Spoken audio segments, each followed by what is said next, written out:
Sweet. Wow, this is going to be one of those crowds. Awesome. All right, so today we are going to talk about the FireRover. Some of you guys I do recognize. So it's my sister's here, first time she's ever seen me speak since I was in first grade. So hopefully I don't ruin it for her. But yeah, so basically we started FireRover in 2015, 2016. Really what we have done is created a solution that that looks at water as an approach, and we try to do the opposite, right? We try to use the least amount of water, we try to use the least amount of material to put a fire out, and we do that by doing it early, right? We use top grade, like our military grade clear technology, and then we have a box. It's a 20 by 8 by 8 container, sits on site. We also have continuous flow solutions, so I'll get through all these, and again, the most important thing is really the videos, and I think that's what most people like to see. So I will make sure that I walk through videos for everybody as we go. Really the difference, again, if you look at most response for fire departments for the last 100 years, right? Sprinkler systems, everything that you see out there, there's one thing that they have differently than us, right? Which is false alarms, okay? We like false alarms. No other system out there likes false alarms, right? And the reason why is because what happens when you have a false alarm? It's a false deluge. You have water, you have damage, you have work stoppage, you have all these different things that can happen. What we do is we actually embrace the false alarm. I have human beings who look, when they see an abnormality in an active location, they're looking at, they're verifying, and they're making sure that there's actually an event before they're going to react and respond or dispatch. So with that being said, you end up having a situation where we are able to put fires out relatively quickly, right? And if you look, again, good operators, everybody here who's talking about prevention, you have to be a good operator. You have to be the best operator, right? If you're a good operator, you have less fires. If you are a bad operator, you probably have more fires. So, we don't take over the responsibility from a prevention perspective. You still need to do your due diligence and make sure that you have the right and proper products or processes in place. And then again, the professional response. There's 1.2 million firefighters in the United States. 700,000 of them are, like 500,000 are volunteers, 700,000 are paid positions. And at the end of the day, we don't spend enough money training our firefighters. So we should spend more, and every jurisdiction has a different level of expertise. So in reality, a lot of the facilities that we do are remote areas or in even urban areas. When you end up having those, a lot of times the fire department doesn't have all the materials, and so you need to provide those for you as a good operator. So one of the things is that we focus on that time between when the professional response comes and the prevention breaks down. It's that initial 10 minutes of the fire. I also set my tripwires early in the process as possible so that if I can catch a fire before there's a flame, which we do a lot of times in ASR piles, we do a lot of time preventative maintenance, if I can catch it before, now I've literally given that 10 minutes, but now I've literally caused that time to compress, right? So in waste and recycling, we have the standard for successful fighting of a fire incident in Europe is 4 hours. We say that if I don't have a fire out within 10 minutes, there's something that we did wrong, or there was a bigger fire that we weren't able to handle for some reason. So with our system, we have over 350 locations. We've never had a catastrophic loss that starts in an area that we protect. So again, a lot of times we are additional fire protection equipment. So if you have a sprinkler system and we're only working on a specific part of the building or a specific part of the high hazard area, then of course, we can only do so much when there's smoke, there's heat, there's all these things, and a fire starts at the other side of a building. By the time it gets to us, we have to make sure that we're not just spraying randomly at firefighters. So another thing that we do is we have human beings. So if there's someone in the way, they can remove the remote and not hit people, and there's times when that's needed. So if you look at it, really what we're doing is we're trying to figure out the incipient, it's really about, and I work with a ton of insurance companies, and really the idea is how do we mitigate risk from a major fire incident or a catastrophic loss? You can have fires, there's inherent risk of fires in a number of occupancies. How do we guarantee that we don't have that catastrophic loss? We have something that we catch early enough, or we catch it in the pre-incipient stage, which is what I was talking about prior. So what we end up having is we have a box. It's a 20 by 8 by 8 container. It's got a 1,000-gallon tank. We can use water. We can use environmentally friendly wetting agent. We can use an encapsulator agent. We can use foam. I mean, we're agnostic on what we use. We typically use F500, which if you guys are familiar with that product, we use it on a lot of our A, B, and D fires, because again, we're dealing with a lot of lithium-ion battery fires, both in lithium-ion battery processing operations and lithium-ion batteries that are getting in RMA, and also waste and recycling, where we're seeing, everyone knows, or at least I hope everybody knows, because I do everything that I can to try to help educate. But the idea is really, I mean, we're throwing away our batteries accidentally in the recycling bins, and they're ending up in the wrong places, causing a lot of damage. So what we do is we do the early detection. So we're looking for, we use smoke analytics, we use thermal analytics, and then we have a proprietary software that we've made. That proprietary software is going to look, and when we see an abnormality, it goes back to our central station. They look, they verify, and this is the false alarm piece, right? When they see an issue, they can react to it. So if it is, you know, some sun that's hitting from an outside, and it's, you know, it's causing some sort of heat abnormality, they'll clear it. They'll clear it. They clear 999 out of 1,000. But when there's an issue, we catch it early enough. We see it, we verify it. They can do a targeted suppression, so they can charge the unit that's on site, or we can also, you know, and they also call the fire department to have them arrive on scene. And again, typically that's 6 to 8 minutes. The fire department arrives on scene by that point in time. So this is what the box looks like. We do indoors and outdoors. So if you think an outdoor sprinkler system, we do a lot of scrap metal yards. We do outdoor hazards. We can do 300 feet by 150 feet. We take our box, we set it on a pad, internet, electricity. We do a 22-foot mast, cameras and nozzles off that side. We can do up to 300 feet, 300 by 300 on an outdoor application. On an indoor application, what you're going to see is that we'll do, in a building like this would be perfect. We sit it right outside, or we can put it inside, and then all you're going to see are cameras and nozzles coming out. So we're out of the active location. We have no, you know, typically no chance of getting hit by something, and you know, we're out of the way, and we're able to put the fires out that way. So I'm going to kind of skip through all these pieces, but as far as like applications, and I will get into video, so this is one of the boxes that's sitting like on equipment in one of our locations. That's an outdoor, so that's actually on a shredder yard.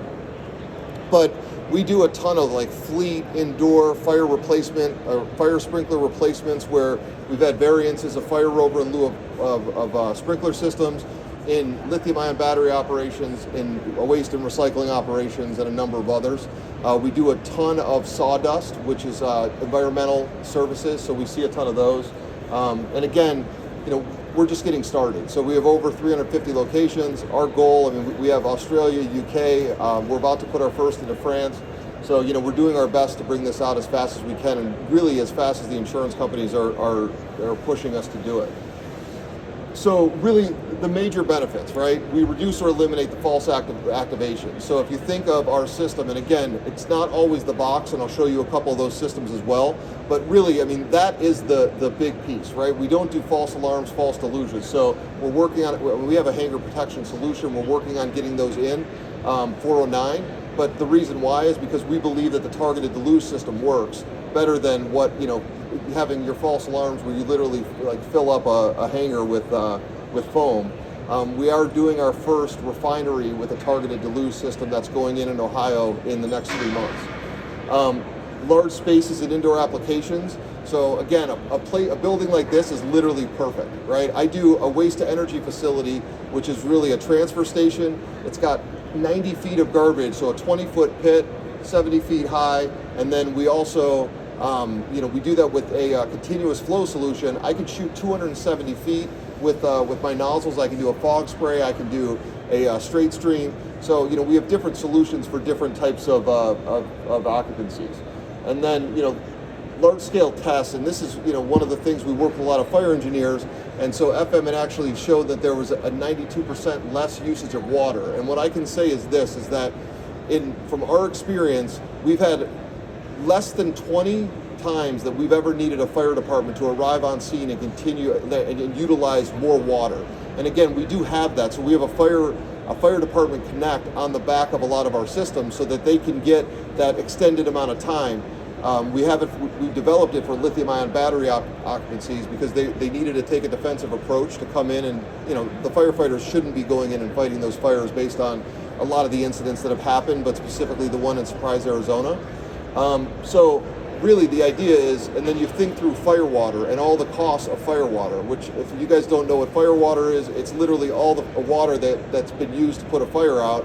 I understand there's fluorine issues, there's all these different things that we're dealing with, but every material is going to do something, especially when you use 100,000 to 1 million gallons to put a fire out.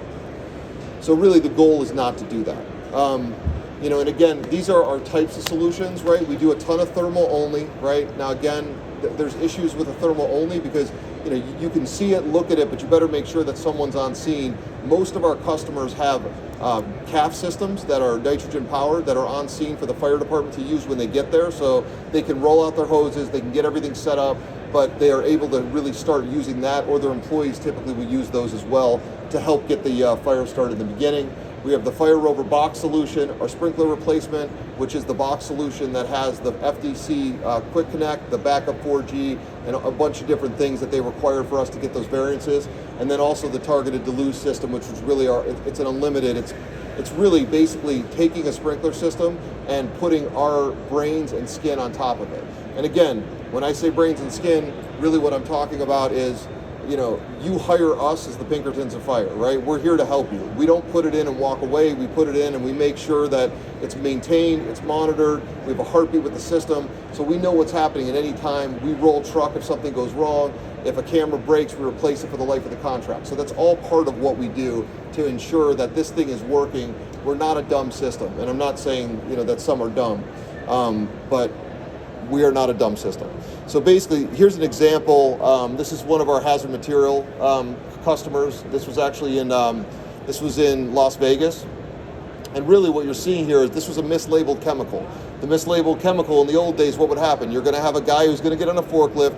He's going to do his best to get rid of that one, but not knowing whether or not that's dangerous, whether it could explode, what could happen with it.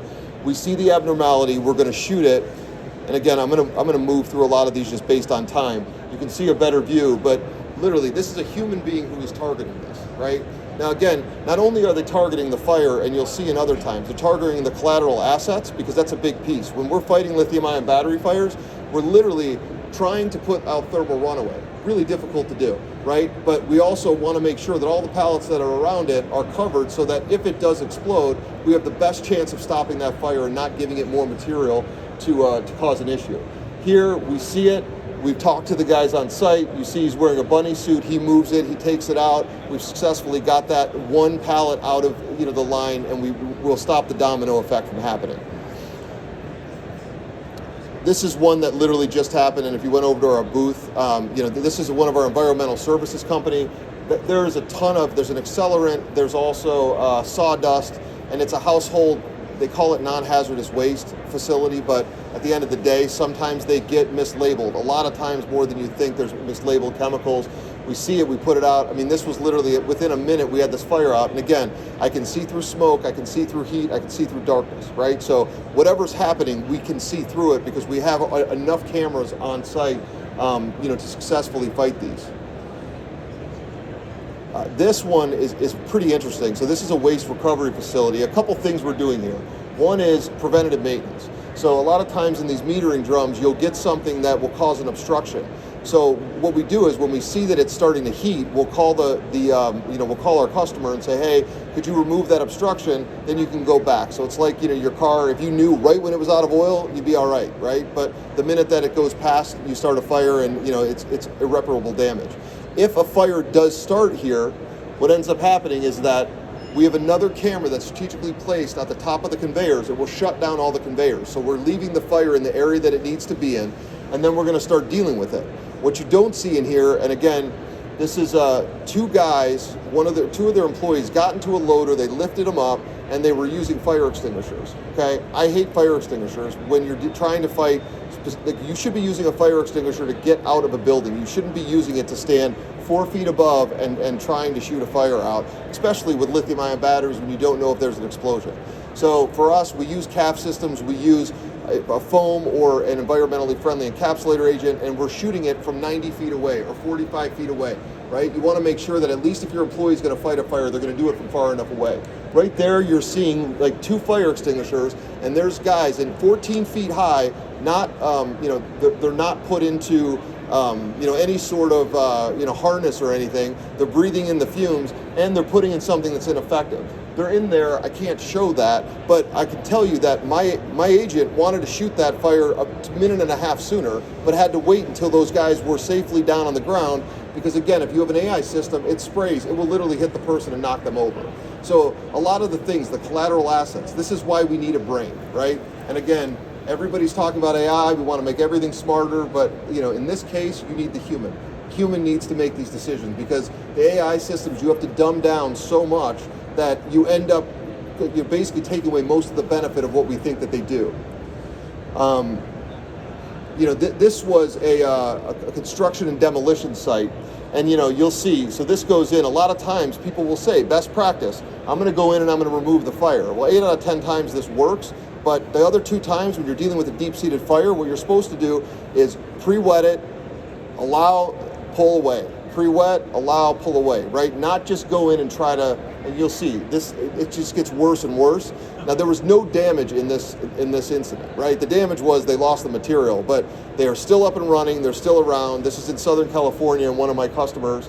And again, they're gonna pull this through. You're also gonna see, right in here, you're gonna see a guy run in and save the day with a fire extinguisher. Does nothing, literally zero. And again, God bless them for doing it, but at the end of the day, they're putting themselves at risk because they want to keep their job, and that makes sense, but let's give them the right materials. So a lot of our customers have a 60-gallon calf system that they could stand from the outside and spray 90 feet away and actually help solve the problem, as opposed to putting themselves at risk and doing things that they shouldn't be doing. This was actually a 10-minute video. The fire department showed up. We had it pretty much out, but the fire department did have to finish in this one. And again, we're just going to keep going after the hottest spots of the fire, right? And a human being moving it, sometimes we'll shut it off, sometimes we'll put it on. I mean, and again, these are the things, most of the time when we put a fire out, they're small, right? It's a lithium-ion battery on the thing. We shoot for 10 seconds. We have, 80% left of our tank, we use probably 2% of our tank. But most of the time, our goal is to, something like this is what everybody wants to see, right? They want to see that we can put out these crazy big fires. So obviously there's a lot of them. These are also, pretty much all of them, except one I think is on YouTube. But you can see the fire department comes, they come and they're actually going to fight the fire as opposed to walking away. They're coming to a safe area, or a safer area than had we not been there. And by the way, there's sprinklers in here. Guess what didn't go off during all this time? Sprinklers, right? Now again, why has this happened? Heat is going to release. A lot of these are outdoor facilities, larger industrial facilities. Again, my solution does not work for a hotel or a house, or, we know what we're not, right? We work for big buildings, outdoors, where we have line of sight and where we can, handle a lot of the different types of material. This is a typical lithium-ion battery operation. Middle of the night, pops up, done. It might not do anything. It might, in theory, this can happen, and, if a tree falls in the woods, anyone hear it, right? Well, we know that it happened, we spray it, and it's out, right? A lot of times, these are really the things that we do. That quick, don't use a lot of material. I'm gonna get through a couple that I think are really good. This is a rubber feedstock pile. We had a 3,000 degree rubber fire out in 4.5 minutes before the fire department arrived on scene. We used 60% of our tank. I had 400 gallons left when I was done, right? We still come out, we still refill it, but this was literally, you'll see. Now, again, I have a human being controlling this. We're using an encapsulator on it, so I don't need a blanket to fire. What I'm trying to do is I'm trying to get cooling droplets onto anywhere on the fire, and also you're gonna see we're hitting the building. And the reason we hit the building is because where's the biggest damage here? It's the frickin' building, right? Who do the insurance companies care about? The frickin' building. So this is really what we're doing, and we're gonna continuously spray this. And again, now, our customer, when you look, he should have waited until we're done, and he did end up waiting, but when we said, hey, we do not see a fire anymore, now start pulling away, right? Now you start breaking down and seeing how deep-seated the fire really is. Because sometimes, it could be a foot down, sometimes it could literally be 10 feet down or 12 feet down. And again, we'll continuously, this was real time, so we're still spraying this guy. We go all the way through, and this is another thing. Our system doesn't need reset. It's still running. We still have fire watch. We're still always monitoring. The system doesn't shut down once it sprays, right? So I still have 40% left of the tank. If there's a hot spot, I come back, I shoot again, right? hotspot again, I shoot again. Now hopefully the fire department's there. In this case, this is in South Carolina, so for some reason the fire department it literally took 15 minutes. We were done, like 10 minutes later, they actually showed up and they're like, okay, well, what happened here? And this building had burned down 2 times, not the building, they had 2 massive fires, and there's residential right next door. So they actually, since this time, they've moved it in an indoor facility. We do a lot of hazard materials, right? So this is a pit. So this is a little bit different. We'll only see heat abnormalities during the times when the fire when they're processing, right? So at night, there's really no risk of fire, but during the day, there's a ton of risk of fire. I'm always told, and I hear this all the frickin' time, that we never have issues when we're not, or that we only have issues when we're not here on site. Most of the issues that I see, 70% of these issues are during the day. I mean, most of the time. And again, you'll see we're in dusty operations, we're in corrosive operations, we know what we're doing, we're not doing this accidentally, and we do back everything that we do. So it's a dangerous game that we're playing in a lot of the customers that we have, but again, we're spraying through this, and putting the fire out. This is outdoor. I'm gonna kind of save you that. We do have this new solution that we developed called the OnWatch. We developed this for landfills. It sits on the landfill facing about 350 feet back. It's solar powered and wind powered. What's important with this is that it can sit on a landfill or can sit in a construction and demolition site, wildfire. It powers itself, and then it's a verification and dispatch unit that we've developed, and that we've sold a number of these, but they've been on the market for about a year. So really to kind of walk through, I think most importantly is this is the refinery that we're doing. We're doing 27 cameras, 14 nozzles. This was an example of a hanger. This is probably the most important one that you guys need to see, which is this. This is our continuous flow solution. So you can see, I can put any nozzles, cameras, and again, we're fog spraying, we're spraying with our straight stream. This one is the one I was talking about where we handle the tip floor. We also handle, that whole wall there is literally garbage, right? This whole wall is garbage, okay? Then we're handling the top of the garbage pile, which is 70 feet high. And then we also have a gel system that caps off the hopper when there's smoke coming out of the furnace. And then we also have a shutdown operation for the furnace. So, we're taking it, from 1800 degrees down to 0. It takes about 20 minutes to do that. But really, we're handling everything up until the turbines on these utilities. And we do, this is one that we did that has a sprinkler replacement. I mean, I can't show the inside any more than this because this is what was approved, but we have 56 cameras, 27 nozzles, or 47 nozzles on it. This is a FireRover sprinkler replacement solution, right, where, they didn't have access to water and it was approved. And this is our lithium-ion battery operation that we have. That's lithium-ion batteries all inside, but you can see where the boxes are and where the FTC hookups are. And again, we've been awarded, not that means anything. I mean, we did just win the #1 technology for fire in Australia from the National Fire Protection Association of Australia. Again, for what it's worth. But really, if you have questions, let me know. I mean, we do a lot of our stuff that we do. People will say, I go to your website, I don't understand what you do. I don't want anyone to understand what we do on our website, right? I mean, at the end of the day, we have a utility patent, right? Our goal and what we do, you'll work with our fire engineers. They're actually over here. We design them, we'll customize everything, and then we put a pretty good solution together. So if you want more information, feel free to, reach out or, send me an email, anyone, or any questions. Has this been used in wildfires?